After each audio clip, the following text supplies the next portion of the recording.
Hello students, welcome to ACE Online AP Set Target 2025.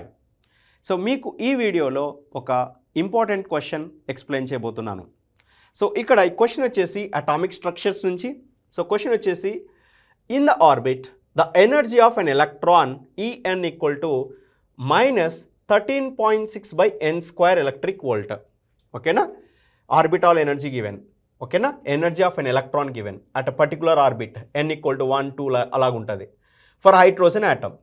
The energy required to take the electron from first orbit to the second orbit అంటున్నాడు. అంటే ఇప్పుడు నేను ఇది first orbit అనుకుంటున్నా n equal to 1, ఇది second orbit అనుకుంటున్నా n equal to 2. So electron అనేది ఇక్కడ ఉంది. ఎలక్ట్రాన్ ఫస్ట్ ఆర్బిట్ నుంచి సెకండ్ ఆర్బిట్కి వెళ్ళడానికి ఎంత ఎనర్జీ అవసరం? So E1 is equal to -13.6 by n square, n equal to 1 electric volt.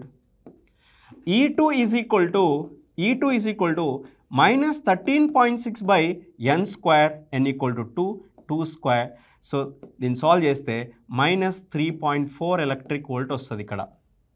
Okay, 3.4 electric volt వస్తుంది ఇక్కడ. So energy required to vacate an atom వచ్చేసి E2 మైనస్ E1. సో ఎలా అంటే అప్పుడు -3.4 -13.6 వేస్తే మనకు 10.2 ఎలక్ట్రిక్ వోల్ట్. అంటే ఒక ఎలక్ట్రాన్ హైడ్రోజన్ ఆటంలో ఫస్ట్ ఆర్బిట్ నుంచి సెకండ్ ఆర్బిట్ వెళ్ళడానికి మనకు ఇంత ఎనర్జీ అవసరం వస్తుంది. సో మరిన్ని వీడియోస్ కోసం subscribe and like our channel.